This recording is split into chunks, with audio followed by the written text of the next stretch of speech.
A couple of days ago, I put out a video called The Best Coasters That Were Never Built. And in that video, I talked about some good looking rides that were canceled at the last minute. However, there was one ride on that list that was different from all the others. That ride was the gyro coaster. The reason it was different was because it wasn't really a specific coaster that was canceled, but an entire ride model. So that got me thinking. Actually, no, it didn't get me thinking. I just thought more canceled stuff would make a good video with a lot of views. Anyways, today we're gonna look at the worst failed coaster concepts. This is kind of like a continuation of the last video, the sequel, the next chapter in the novel. So without any more blabbing, let's get into the 6 failed coaster concepts that I want to talk about in this video. I don't know.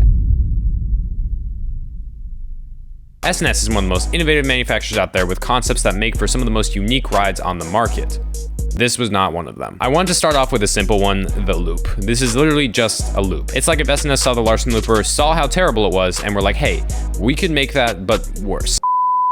Alright, this is Costunes from editing here. I just kind of thought it was funny, like, how he introduces the Larson Loop. I know this isn't like the S&S loop thingy that I'm talking about here, but the Larson Loop itself, he like look how he introduces it. It's a great element. It's not a lot different than driving your car. What the fuck? Like, what? Why would I want a roller coaster that's just like driving a car? I literally did that to get to the park. I don't know why this exists, not a single one was sold, and not only is this a terrible Larson Looper looking ass thing, but it's also a Skyrocket 2 and an S&S free spin. They basically took every clone that people complain about and combined it into one ride. It has the X2 trains on a giant loop with a launch that twists around the top like a Skyrocket 2, and that's it. You do that, and then you do it again, and then one more time for good measure, and round you go. This has got to be one of the most stupidest ride concepts I've ever seen. Because like, it sounds really cool from the description. It's a forward, reversed, multi-launch, 4th dimension inverting coaster. Like, by that summary, you might be thinking this is a sick ride, but nope, you got trolled. Instead, you're just riding one of God's nuts that fell from the sky. Like, really, who in their right mind thought this was a good idea? X2 as a ride is disorienting already. Now you throw in launches? Are you crazy? I defend S&S a lot, but I can't really defend this pile of garbage. Oh, and this was also really expensive too. 40 trains are not cheap, and the launch isn't helping the price either. Oh, and the capacity is trash. Everything around this ride is trash. It's literally a walking L. There is nothing redeemable about it. If I'm gonna rate this ride, because I know you guys love when I rate coasters I haven't been on, I'm gonna give this a 2 out of 10. It flat out sucks, but there will be worse things on this list. The next one isn't really a complete failure, but more of just a terrible concept. You see, there were 4 built. The problem is, they all kind of suck. The Intamin ZacSpin was their take on the 4D coaster, and I mean, just look at it. Like, it doesn't look bad. It doesn't look good. It just kind of looks like awkward, you know what I mean? These are mostly inoffensive aside from Green Lantern, but we'll get back to that in a minute. I haven't been on any of them, but people usually say the ones in Europe are nothing special, just a worse version of the S&S free spins, which already aren't great, but still better than the ZacSpin. Like, there's nothing more to it than that. The free spins are just a superior version of the ZacSpin, so much so that Intamin redesigned the ZacSpin to be a clone of the free spin. It's really sad that one of the biggest and most innovative coaster manufacturers resorted to copy and pasting to salvage a model. But like I mentioned before, there is of course the infamous Green Lantern's first flight at Six Flags Magic Mountain. This ride is bad. Everyone knows this ride is bad, so I don't really want to go into a lot of detail for why it's bad, but it just is. If you really want to know why, Defunctland has a really good video on why it sucked, so I'll link it in the card or the description or somewhere. I don't know. I'll figure it out when I'm editing. I'm gonna give this ride concept a 5 out of 10, mostly because besides being home to literally the worst coaster ever built on planet Earth, it's not terrible, but like I said, it just happens to host the worst coaster in the history of coasters, and there's just a better version of it that's very popular today. The Aero Sky Surfer was Aero's take on a flying coaster, but stupid. This is part of an Aero idea called the Extreme Zone that was essentially one of these Sky Surfer coasters surrounding some flat rides in the middle. So what exactly was a Sky Surfer? Well, it was a flying coaster on the bottom and a surfboard on the top.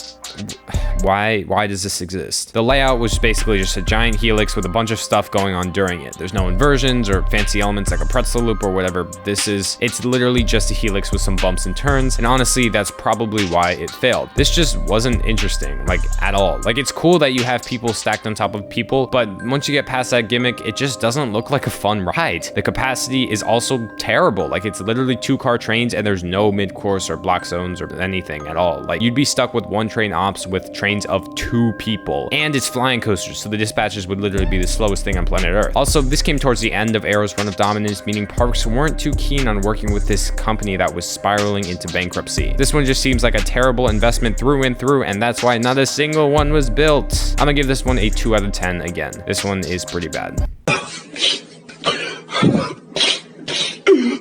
So a little while ago, I made a video ranking the best coaster concepts that hadn't been built, and on the top spot was the RMC T-Rex. Back then, I was holding out hope that this would still be built. A lot of people were saying that it had been canceled and this and that, but I was kind of just tuning it out, hoping they were wrong. But as time has gone on and RMC has pretty much said nothing about the T-Rex, I've come to realize that the RMC T-Rex is most likely just not gonna happen. And there are tons of reasons for it. Like, realistically thinking about it, the RMC T-Rex is a terrible idea. First off, it would cannibalize their Raptor sales. We've already seen them venture into larger custom layouts with Jersey Devil and Wonder Woman, so it would make no sense to introduce a model that does exactly that, but bigger and better. The T-Rex would be bigger, have a higher capacity, and more mass appeal. So really, why would a park like Great Adventure buy a Raptor over a T-Rex? They wouldn't. Then there's the issue of price. I said in a previous video that this would probably not be as expensive as people were saying, but the only reason I could really see for a park to buy this T-Rex would be to go 500 foot. And in that video, I said that the price of a 500 foot T-Rex would probably be about the price of a B&M Giga, just because single rails are cheaper than full-fledged coasters from B&M. However, what I failed to realize is that nobody is buying B&M Gigas anyways. Right now, everyone's kind of broke. Like,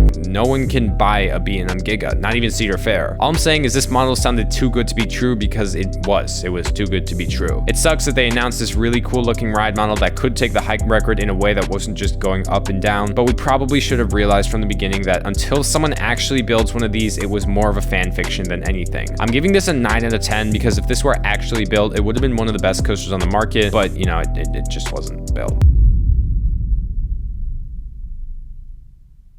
This is a bit of a weird one. It's not good, it's not bad, it's just weird. It's basically exactly what it sounds like. It's an inverted coaster with a wooden track. Why anyone would want that, I have no idea. Your guess is as good as mine. There's really no benefit to it being wooden unless you want a rougher ride that has higher maintenance costs and lower capacity. It can't do inversions, it's not as flexible as steel, and it all around is just an inferior way to build an inverted coaster. On regular wooden coasters, there's that rough factor from beneath you that gives it character with every snap, crackle, pop. But if it's rough above you, the ride just becomes shaky and uncomfortable. It's just a headache waiting to happen. Also, this was apparently supposed to be made by Gordon Rides. There's not a whole lot to this ride concept. It just doesn't really make a lot of sense. I'm gonna give it a 4 out of 10. Bro, what is this? Like, I'm being dead ass serious. Like, what am I looking at? For this last one, I decided to spice it up a little, not do a whole on coaster concept, but instead a specific coaster element. No, I'm not gonna be doing a video next week on the coaster elements that were scrapped like I did this week with the coaster concept. Blah, blah. You get what I mean. This was a Schwarzkopf figure 8 loop, and it's basically exactly what it sounds like. It's basically a loop that is attached to another loop on top of it, therefore creating a figure 8. Why, how this exists, who is gonna buy this? I have so many questions. I will say, it does kind of look cool aesthetically speaking, but like that doesn't mean it's a good element. I'm just saying that my eyeballs like it. But from a forces perspective, this would be really intense, too intense. Like, I know some people are like, oh my God, I love intensity, I love like, no, this would be too intense. It wouldn't even be enjoyable from the amount of intensity it would be. Like, it would be so intense, it would be discombobulating. Jesus Christ, saying that word is discombobulating. But it would be so disorienting that your head would be in an eternal mind for the rest of the ride. And also, look how small this top loop is compared to the bottom. You would literally disintegrate from the positive G's. Like, this would suck.